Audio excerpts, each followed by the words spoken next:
1984 by George Orwell. Plot summary. In a bleak, totalitarian London, ruled by the Party, Winston Smith works at the Ministry of Truth, rewriting historical records so they always align with the Party's current narrative. Public life is dominated by propaganda, constant surveillance, and the omnipresent image of Big Brother. The Party's slogan, "War is peace, freedom is slavery, ignorance is strength," permeate every aspect of life, and even private thoughts are policed as thought crime. Privately, Winston despises the Party and dreams of rebellion. He keeps a forbidden diary, pours his hatred for Big Brother into its pages, and clings to fragmented memories that contradict official history. His loneliness and yearning for truth deepen when he notices O'Brien, a high-ranking inner party member, giving him subtle signs of shared dissent. At the same time, Winston becomes suspicious of a dark-haired young woman from the fiction department, fearing she might be a spy. That fear turns to shock when the woman, Julia, secretly slips him a note reading, "I love you." Their brief, covert exchanges lead to a meeting in the countryside, where they begin a passionate, illicit affair. Julia is rebellious but pragmatic, focused on small acts of defiance rather than grand political change. They eventually rent a secret room above Mr. Charrington's shop, a sanctuary filled with relics from before the Revolution and free from telescreens. There they share stolen luxuries, intimate moments, and conversations about the past. Winston remains obsessed with uncovering the truth and believing in an eventual uprising. Their romance and secrecy embolden Winston, especially after O'Brien invites him to his home under the pretense of discussing the new edition of the Newspeak Dictionary. Winston interprets this as an initiation into the Brotherhood, a rumored underground resistance. But the hope is short-lived. In reality, O'Brien is loyal to the Party and Mr. Charrington is a thought police agent. Winston and Julia's room has been under surveillance all along. They are arrested, separated, and taken to the Ministry of Love. Chapter 1. Winston Smith, a frail and disillusioned man living in a dystopian London ruled by the Party, returns to his apartment in Victory Mansions on a cold April day.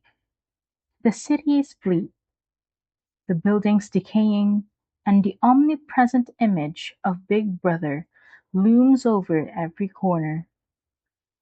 Inside his flat, the telescreen blares propaganda and monitors his every move. There is no privacy, only constant surveillance. Winston works at the Ministry of Truth, one of four massive government buildings that dominate the city. Each ministry has a paradoxical name. The Ministry of Peace handles war. The Ministry of Love enforces brutal law and order. And the Ministry of Plenty oversees chronic shortages. The party slogans, "War is peace, freedom is slavery, ignorance is strength," are etched into the architecture and minds of the citizens. In a rare act of rebellion, Winston opens a secret diary, an act punishable by death. He begins writing, first awkwardly, then compulsively, pouring out his hatred for Big Brother and his despair over the regime. He reflects on a disturbing propaganda film and a recent event at work. The daily ritual known as the 2 minutes hate, where citizens are whipped into a frenzy against the party's enemies, especially the elusive traitor, Emmanuel Goldstein. Rare, in a rare act of rebellion, Winston opens a secret diary, an act punishable by death. He begins writing, first awkwardly, then compulsively, pouring out his hatred for Big Brother and his despair over the regime.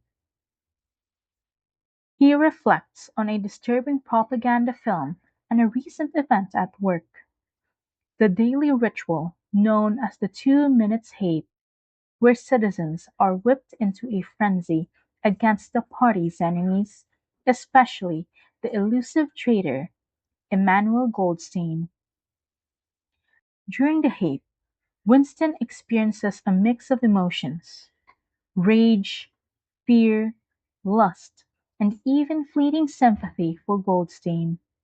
He notices a young woman he despises for her party zeal and a man named O'Brien, an inner party member whom Winston suspects might secretly share his dissent.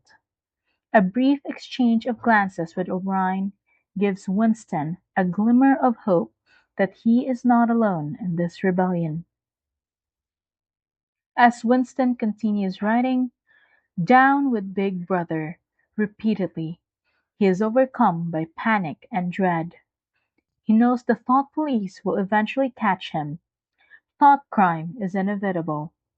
Arrests happen at night, and those taken are vaporized, erased from existence. Just as he finishes writing, a knock at the door jolts him into terror, fearing that his fate has already arrived. Chapter 2. Winston is momentarily terrified when someone knocks at his door, fearing the thought police have come for him. But it was only Mrs. Parsons, his weary neighbor, asking for help with a blocked sink. Her apartment is chaotic and grimy, dominated by the presence of her aggressive children, who are members of the party's youth organizations, the Spies and the Youth League. While Winston unclogs the sink, the children burst in, accusing him of being a traitor and a thought criminal, mimicking party rhetoric with disturbing intensity. Their desire to witness a public hanging reveals how deeply indoctrinated they are.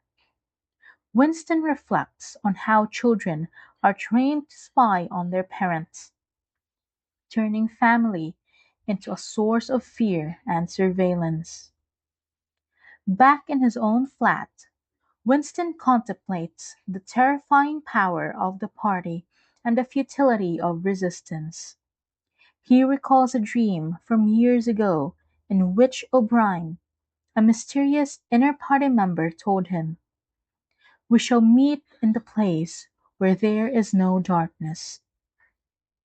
This phrase has haunted Winston ever since, symbolizing a vague hope of rebellion or understanding. The telescreen announces a military victory, followed by a reduction in the chocolate ration, an example of how the party manipulates truth and reality.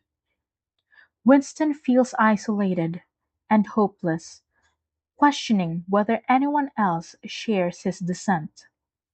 He reflects on the party's slogans: "War is peace, freedom is slavery, ignorance is strength," and the omnipresence of Big Brother, whose eyes seem to follow him everywhere, despite knowing he is already doomed. Winston writes a defiant message in his diary, a greeting to a future where truth and freedom exists. He acknowledges that thought crime is death and resolves to stay alive as long as possible. He hides the diary with a subtle trace of dust to detect if it has been discovered, knowing full well that secrecy is temporary in a world where even thoughts are policed. Chapter 3. Winston dreams of his mother and sister lost during the purges of the 1950s. In the dream, they are sinking beneath him into dark water, sacrificing themselves so he could live. The memory evokes a sense of tragic love and loyalty, emotions that no longer exist in the party's world. Winston realizes that true sorrow and dignity have been erased from society, replaced by fear and hatred. The dream shifts to the Golden Country, a recurring vision of pastoral beauty and freedom. A dark-haired girl appears and defiantly strips off her clothes, a gesture that symbolizes rebellion and the destruction of party control. Winston wakes with the word Shakespeare on his lips, linking the dream to a lost world of emotional depth and artistic expression.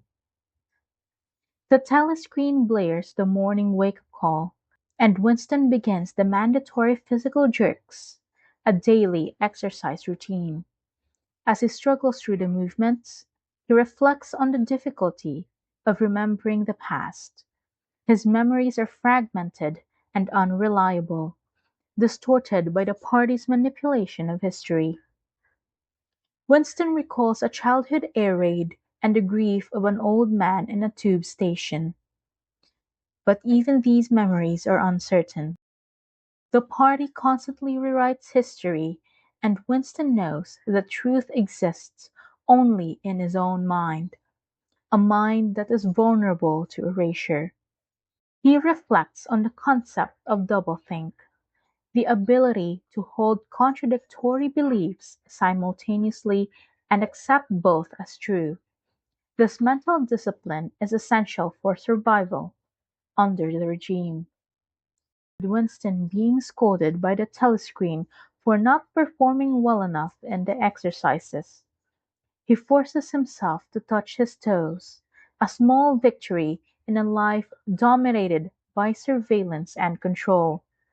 Despite the physical pain and mental oppression, Winston clings to the belief that truth and sanity still matter, even if only within the few cubic centimeters inside his skull. Chapter 4. Winston begins his day at the Ministry of Truth, where his job is to alter historical records to align with the party's ever-changing narrative.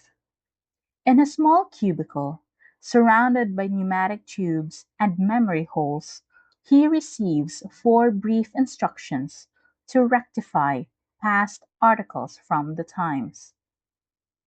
These include correcting a misreported military prediction, adjusting economic forecasts, revising a promise about chocolate rations, and erasing all references to Comrade Withers, who has become an unperson. Winston completes the first three tasks quickly, destroying the original documents and sending the revised versions into circulation. He reflects on the nature of his work, realizing that both the original and corrected facts are meaningless, fabrications built on other fabrications. The Ministry of Truth continuously rewrites history, ensuring that the party always appears infallible and that no evidence of contradiction remains. The final task requires more creativity. Rather than simply removing Withers, Winston invents a fictional party hero named Comrade Ogilvy to replace him. Ogilvy is portrayed as a model citizen who lived and died in total devotion to the party, complete with fabricated biography and heroic death. Winston dictates the new article in Big Brother's rhetorical style, confident that his version will be chosen over others being drafted in secret by colleagues like Tillotson. As he finishes, he reflects on the eerie power of forgery. Comrade Ogilvy, who never existed in the present, now exists in the past, as real and documented as any historical figure. The lie becomes truth, and the truth is erased. Chapter 5. In the crowded underground canteen of the Ministry of Truth, Winston shares lunch with Syme, a philologist working on the 11th edition of the Newspeak Dictionary. Syme is intelligent, zealous, and disturbingly enthusiastic about the destruction of language.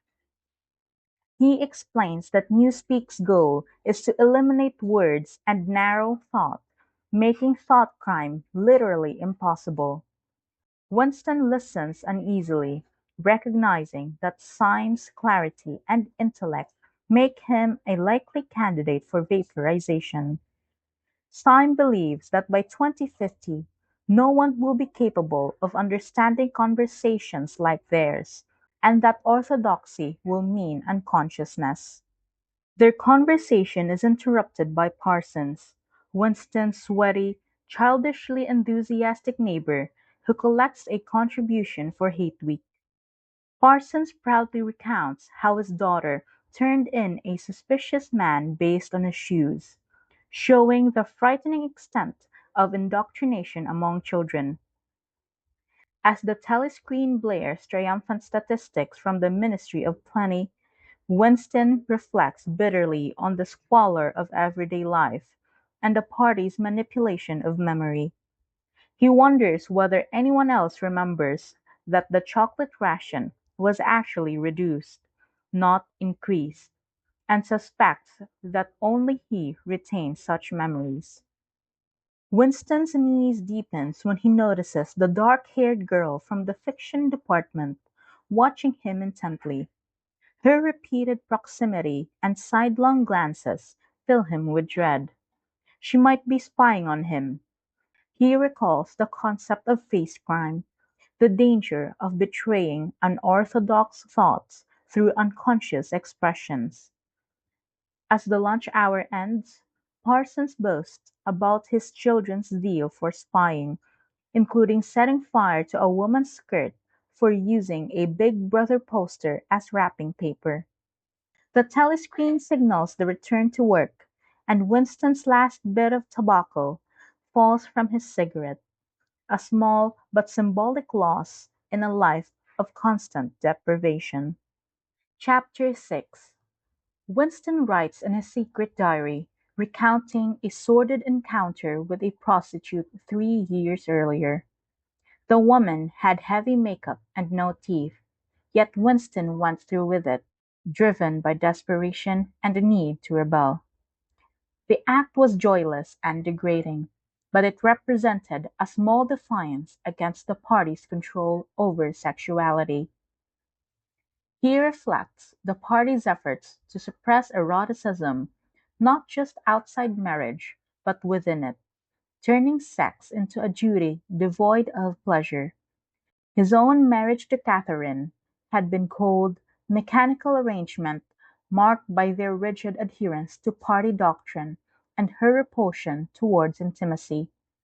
Even so, she insisted on regular intercourse for the sake of producing a child, their duty to the party. Winston's longing is not just for love, but for the ability to break through the wall of chastity imposed by the regime. He sees sexual desire as a form of rebellion, a way to reclaim personal agency, yet even after writing down the memory, he feels no relief. The act of confession fails to purge the shame or the rage, and the oppressive weight of the party's control remains. Chapter 7.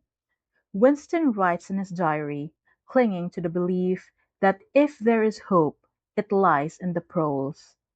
The proles, who make up the vast majority of Oceania's population, are largely ignored by the party and left unindoctrinated. Winston sees them as a latent power to overthrow the regime, if only they could become conscious of their oppression. Yet their passions are misdirected. He recalls a moment when a crowd of prole women erupted in fury only to be fighting over saucepans. Their energy never touches political rebellion. He reflects on the party's contradictory stance, claiming to liberate the proles while treating them as inferior animals. They are allowed freedoms denied to party members: sex, divorce, even religion, because they are considered beneath suspicion. Winston copies a passage from a children's textbook filled with propaganda about the horrors of capitalism and the glory of the revolution. He questions how much of it is true, realizing that the past has been so thoroughly erased and rewritten that truth itself has become unknowable.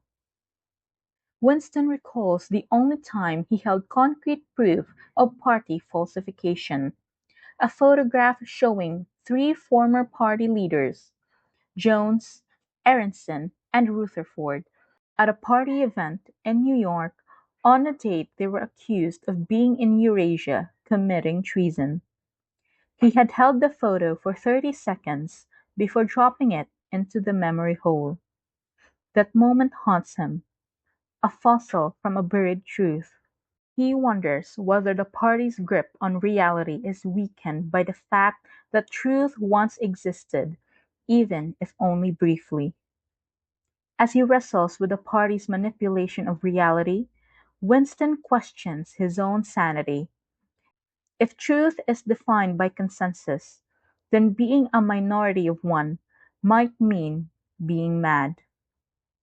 Yet he clings to the belief that objective reality exists, that stones are hard, water is wet, and 2 plus 2 equals 4. He writes in his diary as if speaking to O'Brien, whom he believes is secretly on his side.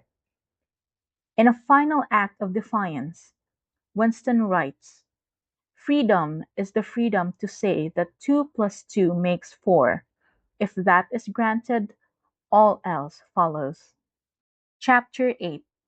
Winston skips another evening at the community center and wanders alone through the prole districts, a dangerous act of own life, or individualism. The streets are chaotic and alive, filled with poverty, broken windows, and people who seem unaware of their own oppression. A rocket bomb explodes nearby, killing several people, but life resumes almost immediately. Winston reflects again on the idea that if there is hope, it lies in the proles, though the reality around him makes that hope feel increasingly fragile. He observes a group of proles arguing passionately over lottery numbers, their only real source of excitement and hope. Winston knows the lottery is largely a sham, with most major prizes going to fictitious winners, but the proles remain devoted to it. Their energy and memory are impressive, yet misdirected. Winston follows an elderly man into a pub, hoping to ask him about life before the revolution, but the man's memories are fragmented and trivial, focused on beer prices, top hats, and a single incident of being shoved on the pavement. Winston grows increasingly frustrated, realizing that even those who lived through the old world cannot recall it clearly. The past is slipping away, with it any hope of reclaiming truth. He then finds himself outside the junk shop where he had bought his diary, despite having sworn never to return. He enters and speaks with the kindly old proprietor, Mr. Charrington. The shop is filled with dusty relics, most of them worthless, but Winston is drawn to a glass paperweight containing a piece of coral. He buys it impulsively, enchanted by its beauty and the sense that it belongs to a different, forgotten world. Mr. Charrington shows Winston a room upstairs, a quiet, lived-in space with no telescreen. The room evokes a deep nostalgia in Winston, a longing for privacy, comfort, and peace. He imagines renting it, though he knows the idea is reckless. A rhyme from Mr. Charrington's childhood: Oranges and lemons, say the bells of St. Clement's, lingers in Winston's mind, evoking a ghostly sense of lost London. As Winston leaves the shop, he is startled to see the dark-haired girl from the fiction department walking toward him. She looks him in the eye and walks on.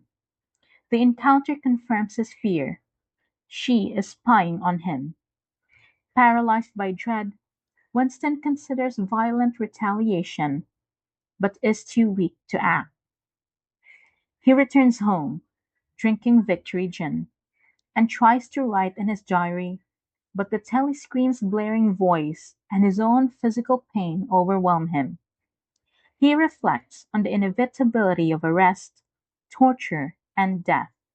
The party's control is absolute, not just over actions, but over memory, truth, and even the body's ability to resist. He tries to summon the image of O'Brien, who had once said, "We shall meet in the place where there is no darkness." But the face of Big Brother intrudes, and the party slogan echo once more. War is peace, freedom is slavery, ignorance is strength.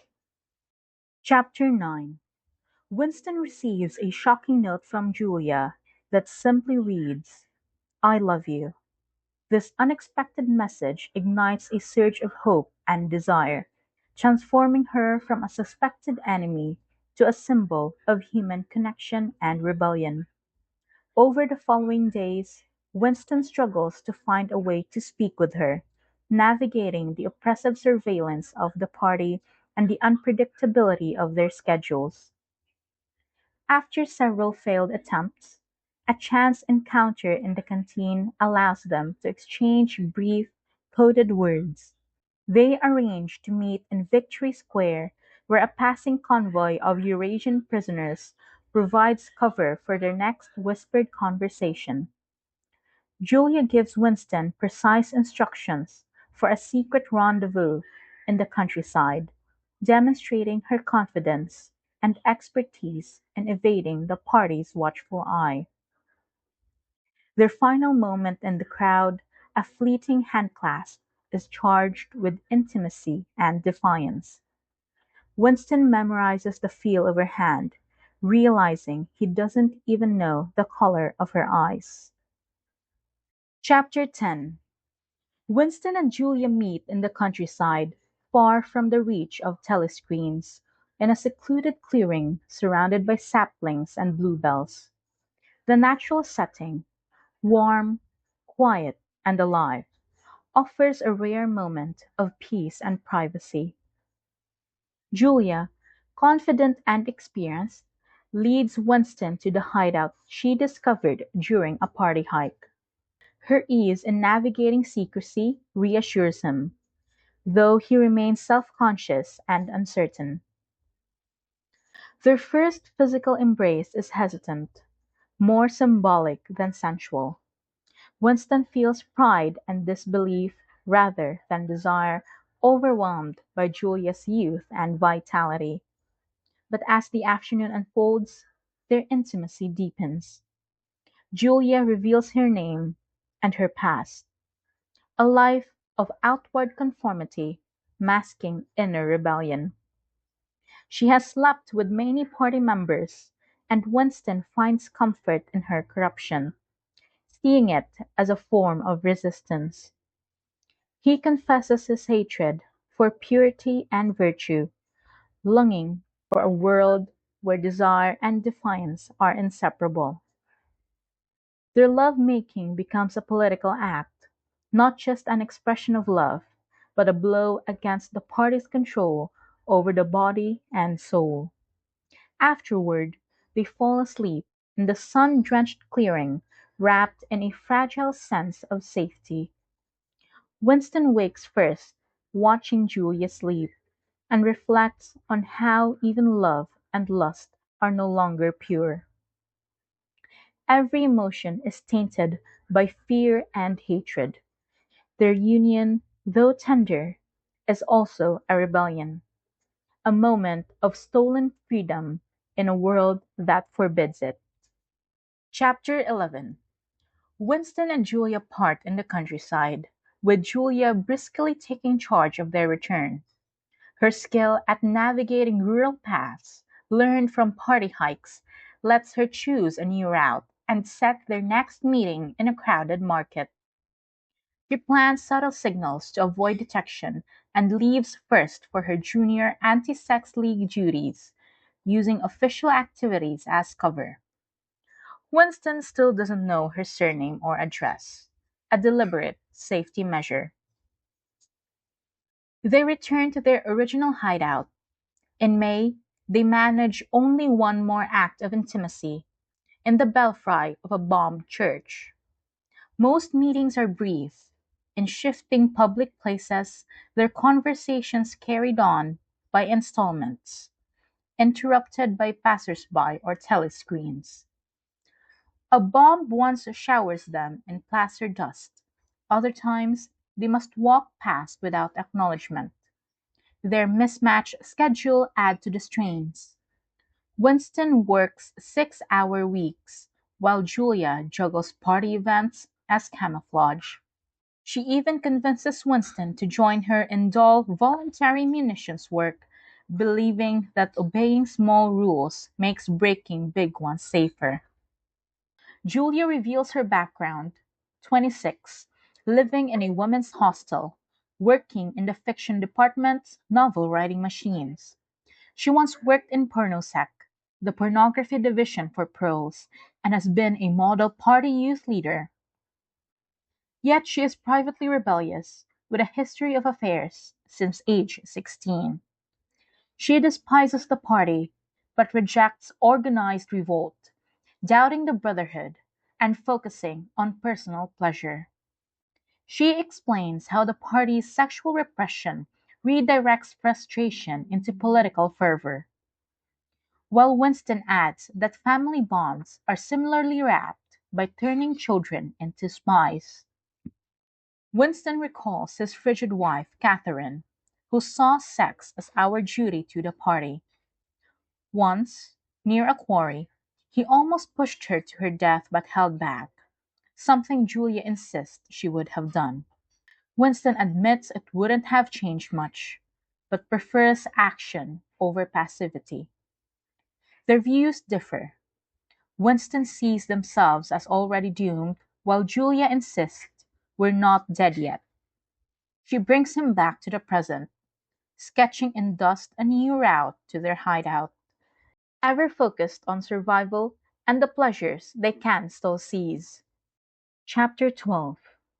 Winston and Julia's relationship deepens as they find a safer meeting place, a small rented room above Mr. Charrington's shop in the Pearl district.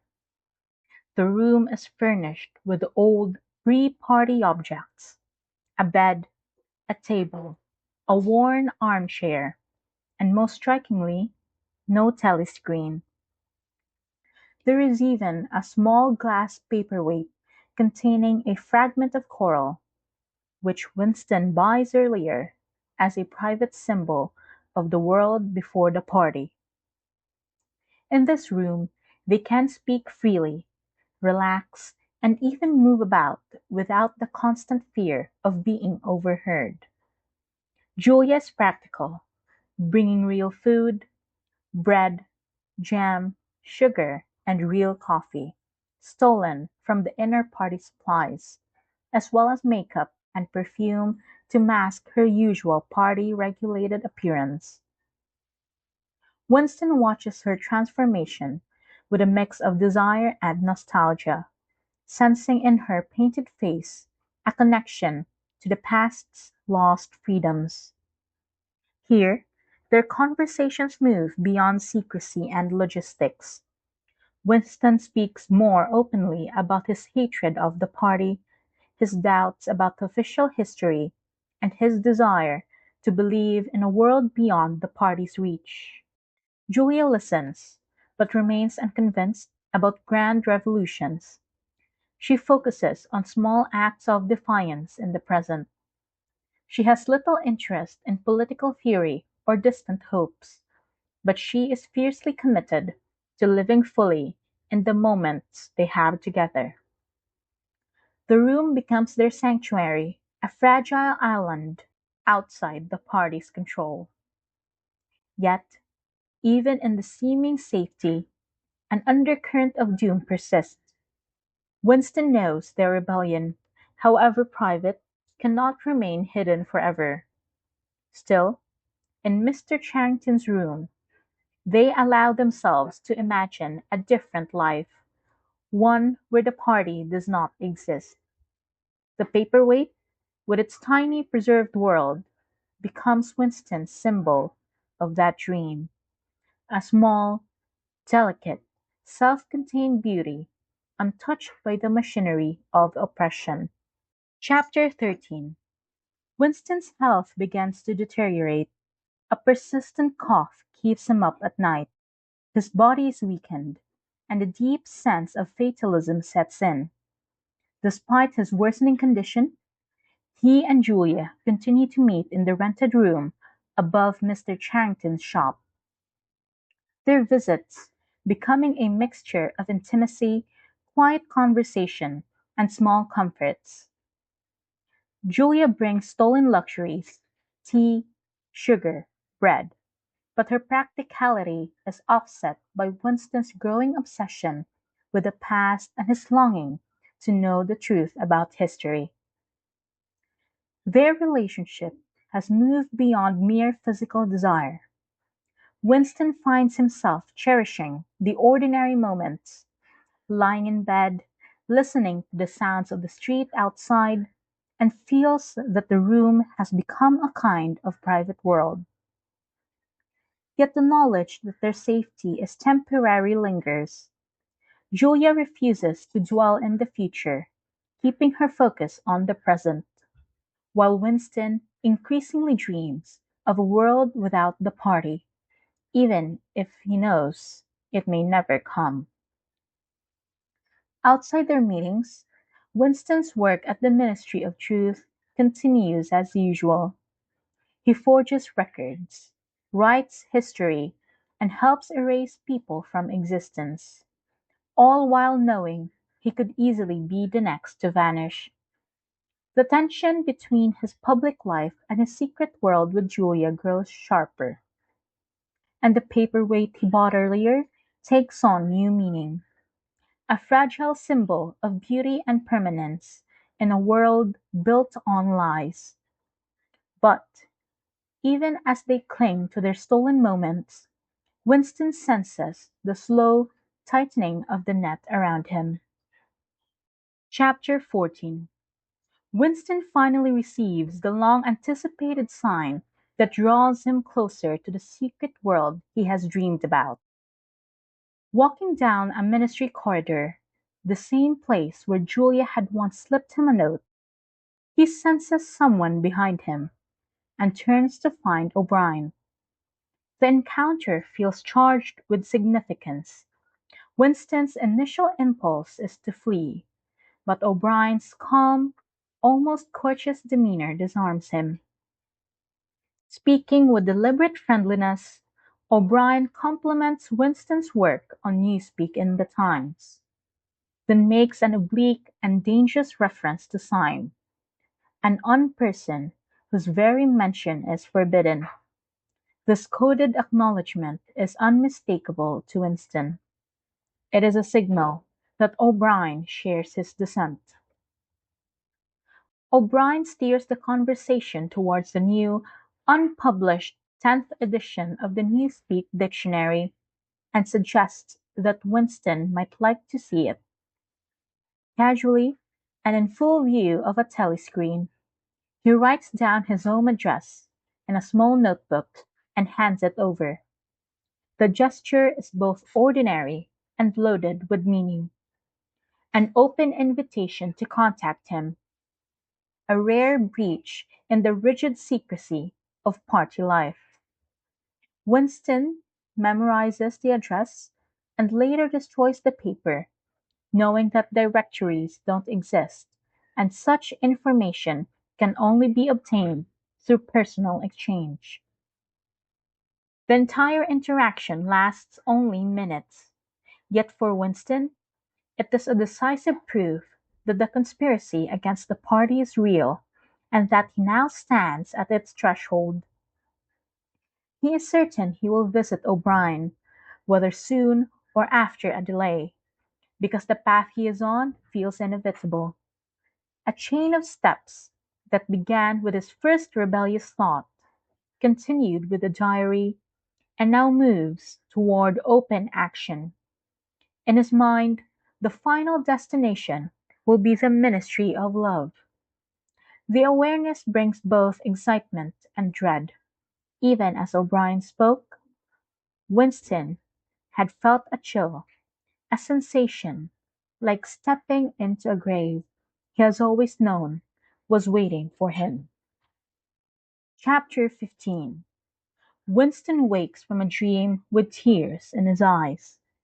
Julia, still half asleep beside him, murmurs a question. But Winston struggles to explain, for the dream is bound up with a long buried memory. In the dream, his life had unfolded like a serene landscape after the rain, all contained within the glass paperweight. Its curved surface, the dome of the sky, suffused with a gentle, endless light. At its center was a simple gesture, the protective arm of his mother, mirrored decades later by a Jewish woman he had seen once in a news film, shielding her child from bullets moments before a helicopter destroyed them both. This vision triggers a return of memories Winston has suppressed for years. He tells Julia that until now he believed he had murdered his mother, not physically, but in a deeper, moral sense. The memory brings back the atmosphere of his childhood during chaotic wartime. His father gone, constant air raid alarms, families sheltering in tube stations, rubble-strewn streets, cryptic government notices, and roaming gangs of boys in uniform shirts. Food was desperately scarce, and Winston remembers himself as a greedy, selfish child driven by perpetual hunger. He would snatch and hoard what little there was, showing no gratitude for his mother's quiet sacrifices. He recalls one particular day when he had seized a piece of chocolate meant to be shared with his younger sister. Ignoring his mother's protest, she had held his sister close, her eyes filled with something he could not understand at the time, a deep, unshakable sadness.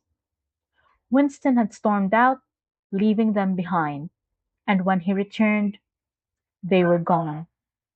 He never saw them again, though he believes his mother had accepted their fate with a kind of dignity, as her own death and his sister's were inevitable.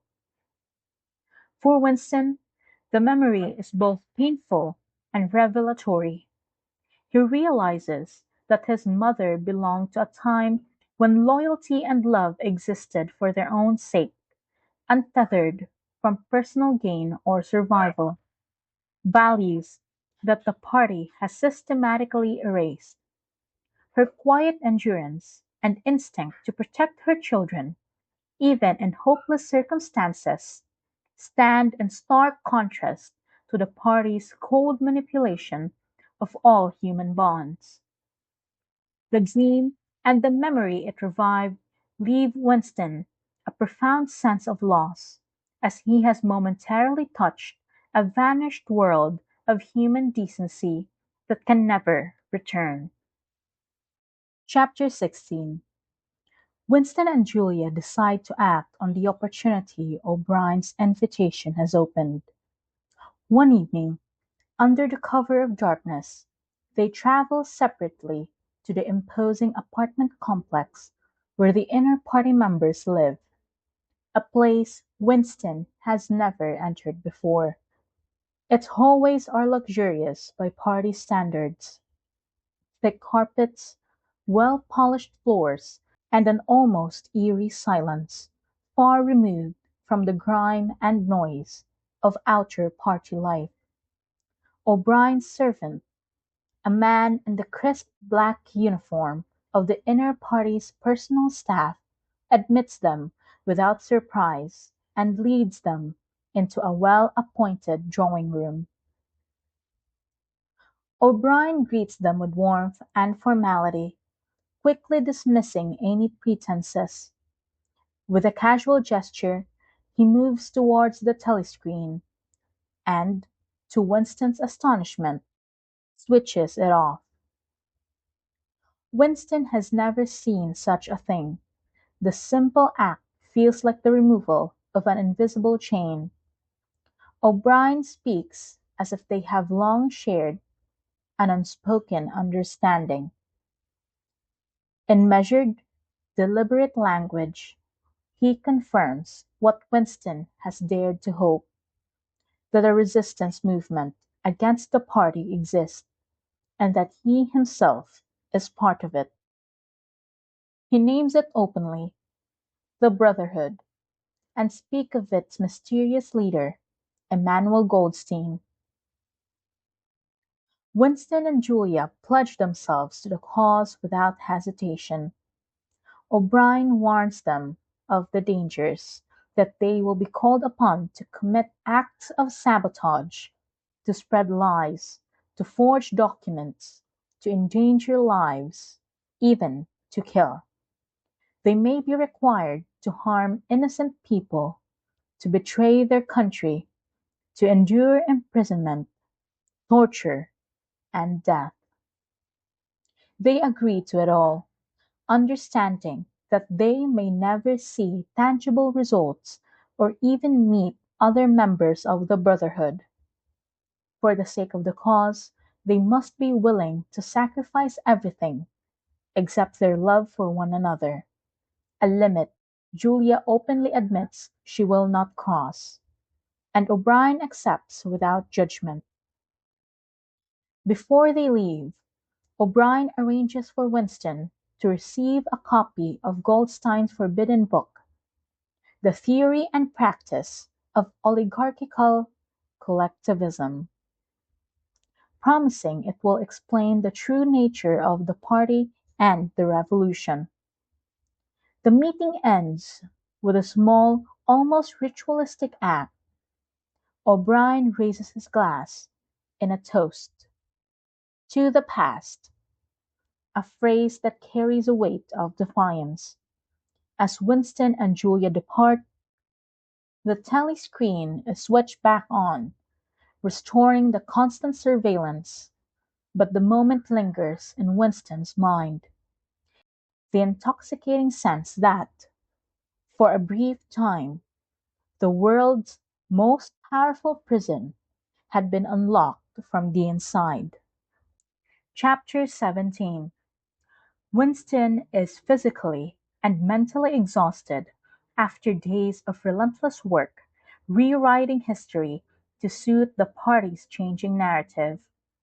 Winston, feeling weak and translucent, having worked over 90 hours in 5 days. During Hate Week, a sudden and total reversal occurs as Oceania, previously at war with Eurasia, is now at war with East Asia, and Eurasia is declared an ally, an event that the party immediately enforces by swiftly altering all records and propaganda as if the war had always been with East Asia. Winston carries a forbidden book by Emmanuel Goldstein, which he has yet to open. When he finally reads it, the book systematically explains the party's control mechanisms, the perpetual war that consumes resources without improving living standards, the social hierarchy dividing society into high, middle, and low classes, and the use of doublethink, the ability to hold contradictory beliefs as true, as the key to sustaining party power. The book reveals that the party's control is based not only on brute force, but on psychological manipulation, rewriting the past endlessly to fit whatever version of truth the party needs at the moment. Winston finds solace and hope in the notion that the pros, the oppressed masses, hold the future because of their untapped power and potential consciousness. As Winston and Julia share this intimate moment, away from the ever watchful telescreens, they are suddenly betrayed by Mr. Charrington, who reveals himself as a thought police agent. The room's hidden telescreen is uncovered, and their arrest begins, shattering their brief glimpse of safety and freedom. Chapter 18. Winston is in a stark, windowless cell of the Ministry of Love, filled with cold light and surveilled by telescreens. He is hungry, aching, and uncertain of the time or place. Winston tries to keep still to avoid drawing attention, but longs for a piece of bread, hinting he might have some crumbs in his pocket. Before this, he had been in a dirty, crowded prison cell with various types of prisoners. Political prisoners were silent and terrified, whereas common criminals showed defiance and even some camaraderie with the guards. Winston observes the harsh realities and social dynamics of the inmates, including the presence of corruption and vice in forced labor camps.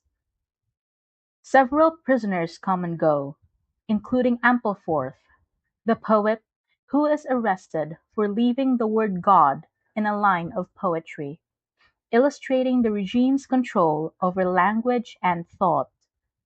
Parsons, another prisoner, caught for thought crime, is also introduced and is portrayed as a fearful and compliant individual. Parsons's own daughter denounced him to the patrols, proudly showing her indoctrination. Violence and terror are common. A chinless man is beaten severely for attempting to share bread with an emaciated, skull-faced prisoner. The latter is terrified of being sent to Room 101, a dreaded place, feared by all. Attempts to confess and bargain with guards illustrate the psychological and physical brutality of their imprisonment. Winston reflects on his pain, fear, and fragmented thoughts. Hunger, the presence of Julia, O'Brien, and the razor blade of the Brotherhood symbolizing a desperate hope for rescue or escape. O'Brien appears, confirming he has also been arrested. The moment is charged with shock and pain when a guard brutally hits Winston's elbow, emphasizing the immense physical suffering faced and dispelling any illusions about enduring or confronting pain heroically. Chapter 19. Winston finds himself restrained on a high bed, under intense light, with O'Brien and a man in a white coat standing nearby. As he awakens, he perceives the disorienting effect of prolonged imprisonment and torture. His memories are fragmented, and he recalls brutal beatings and interrogations inflicted by men in black uniforms and later by party intellectuals. These sessions combine physical pain with psychological torment, aimed at breaking his spirit and forcing confessions to fabricated crimes. O'Brien, his primary interrogator, reveals himself as both tormentor and protector, guiding Winston through a process meant to destroy his mental resistance. O'Brien explains the party's goal, not merely to punish, but to cure Winston by making him accept the party's version of reality, obliterating his independent thought and memory. Using a painful device connected to a dial, O'Brien forces Winston to accept lies as truth, such as accepting that 2 plus 2 equals 5, and punishes him until he complies. Winston experiences moments of false clarity where he believes what O'Brien says, then relapses into confusion and pain. O'Brien talks about how the party breaks down and changes its enemies, not just physically, but by forcing them to internalize party beliefs, removing all dissent from their minds before destroying them. He explains that unlike past persecutions, the party makes no martyrs. Once broken, the victim genuinely loves Big Brother and is entirely loyal. Despite the torment, Winston feels a strange connection to O'Brien, seeing him as both torturer and protector. Winston asks about Julia, who has betrayed him completely. When he asked about Big Brother, O'Brien says he exists as the embodiment of the party, and warns Winston that he himself no longer truly exists. Finally, Winston asks what is in room 101, and O'Brien answers that everyone knows, suggesting something universally feared. The session ends with Winston slipping into a deep sleep via tranquilizing injection, his mind further controlled by the party's power. Chapter 20. Winston lies strapped to the bed, with bonds loosening slowly. O'Brien tells him there are three stages of reintegration: learning, understanding, and acceptance. And now, Winston is to enter the second stage. O'Brien reveals that he co-wrote Goldstein's book and dismisses its revolutionary ideas as nonsense because the party's rule is eternal and unchallengeable. When Winston struggles to understand why the party seeks power, O'Brien declares that the party pursues power solely for its own sake, not for wealth, happiness, or any good cause. The party's goal is pure power, maintained forever through any means necessary. O'Brien explains that power is collective. The individual gains power only by losing their identity and merging with the party. Reality itself is controlled by the party's mind. External facts like climate or gravity are irrelevant because the party can create or erase them through doublethink. Winston tries to resist, citing physical reality and nature, but O'Brien crushes these objections, teaching him that the party controls perception and memory. Power lies in making people suffer and obey, inflicting pain to reshape minds and destroy all other feelings except fear, rage, triumph, and self-abasement. The party will erase love, loyalty, friendship, curiosity, and art, replacing them with obsession for Big Brother and endless domination.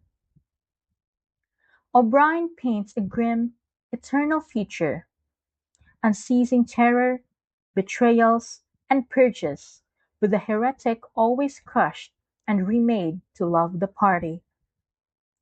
Winston protests that such a world cannot endure, but O'Brien asserts the party's immortality transcends individual suffering or collapse. O'Brien forces Winston to stand before a three-sided mirror, confronting the emaciated, diseased, aged shell he has become after months of torture. Winston is overwhelmed with pity and shame. O'Brien insists Winston accepted this fate when he rebelled, and that all his suffering has broken him physically and mentally. Despite everything, Winston clings to the idea that he has not betrayed Julia in spirit, even though he revealed all their secrets under torture. O'Brien acknowledges this nuisance, deepening Winston's complex feelings of reverence and submission. Finally, Winston asks when they will shoot him. O'Brien says he might live for a long time yet, as he is in a difficult case, but assures him everyone is eventually cured, broken to the party's will before death. Chapter 21. Winston is now much healthier and stronger, with better living conditions in the cell. He receives meals regularly, hygiene care, clean clothes, and even new dentures. His physical recovery allows him to slowly regain strength and mobility. Although he is humiliated by the things he cannot do at first, over time he begins exercising, regains muscle control, and grows proud of his recovering body. His mind gradually becomes active again, and he begins re-educating himself with the party slogans and ideology. He writes down accepted truths like freedom is slavery and two make five. He practices crime stop, training himself to ignore or reject any contradictory thoughts to party doctrine.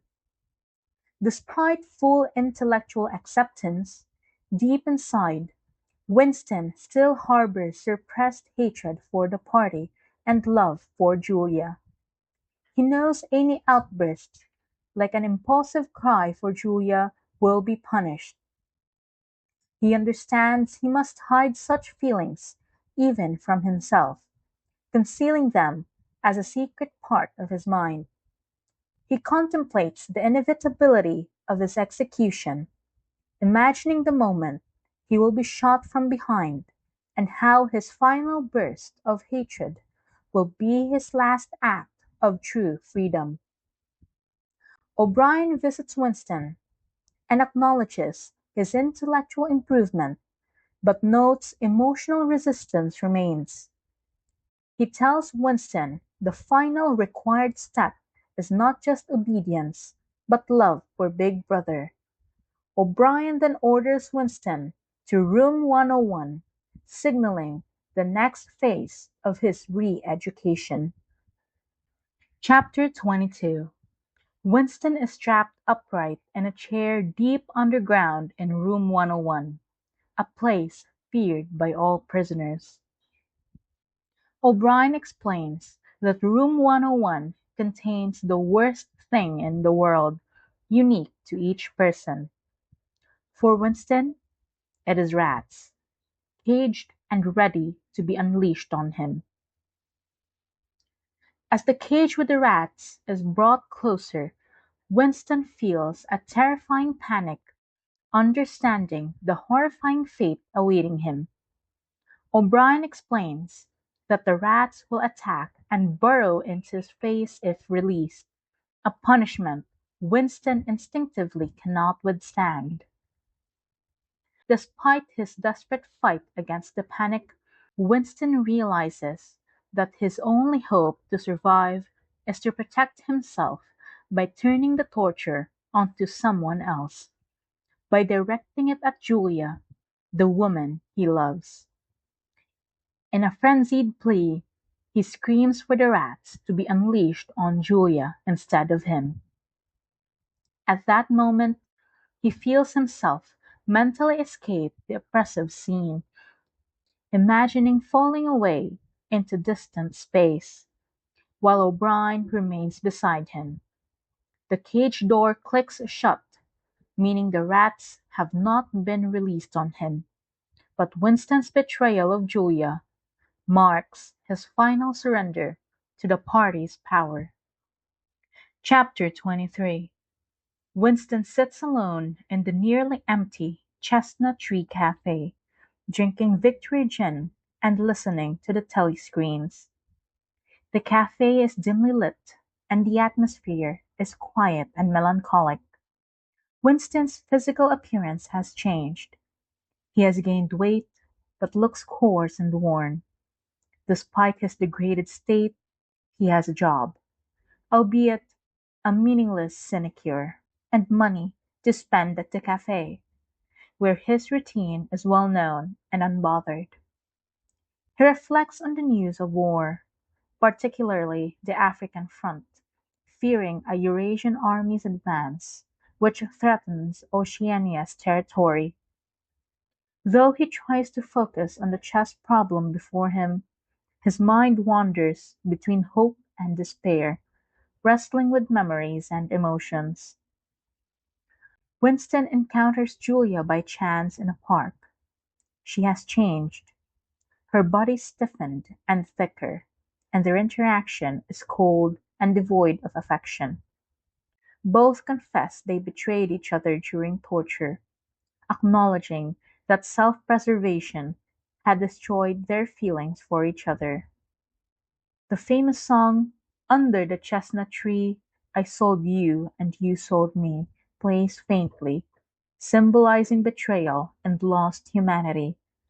Winston accepts the harsh reality of his life: drinking, meaningless work, and obedience to the party. His mind drifts to a childhood memory with his mother, a brief moment of happiness before she disappeared. A memory he knows might be false, but accepts as such. Suddenly, a trumpet call announces a great victory for Oceania on the African front. The cafe fills with noise and celebration outside, but Winston remains seated, now fully resigned and possessing a chilling clarity. He feels that the final transformation inside him is complete. He has won the struggle within, and now truly loves Big Brother, symbolizing total submission and loss of self.